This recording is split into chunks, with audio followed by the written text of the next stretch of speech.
Hi guys, Kayla again. This is part 2 of what I talked about in my last video, really trying to build language and literacy in our English language learners. This video is all about the 4 domains of language and how to kind of put that together with the 5 components of literacy. So the 4 domains of language has to do with reading, writing, speaking, and listening. And something to point out is just that the listening and the speaking are both the auditory pieces, and then the reading and the writing are both the visual pieces, whereas listening and reading are receptive and speaking and writing are expressive. So you they kind of intermix like that, and really they should be hit on in every single lesson that we teach.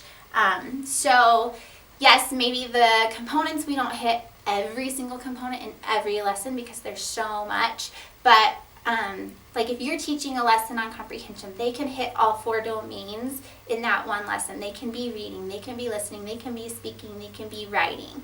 And something that's super helpful to ensure that you get all those pieces in a literacy lesson are things like lit circles, where kids are reading and they're talking about the book and they're listening to their peers and they're responding to questions and writing. Or things like the hypes. Those are great for building, for getting all 4 domains into a lesson.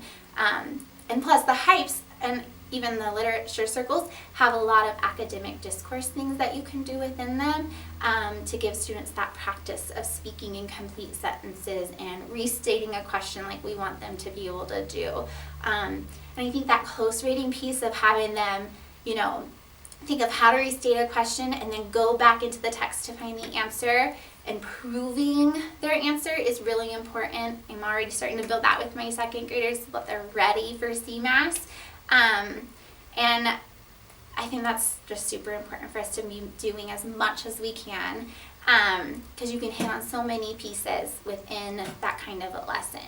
Other things that are important are things like time and text, making sure they get that independent practice of reading, and just building that stamina for our students, and building that independence for them is really key. So hopefully that's helpful. If you have any other questions on the 4 language domains and how to incorporate them with literacy, please let me know. There's tons of ideas out there. So thank you. Bye.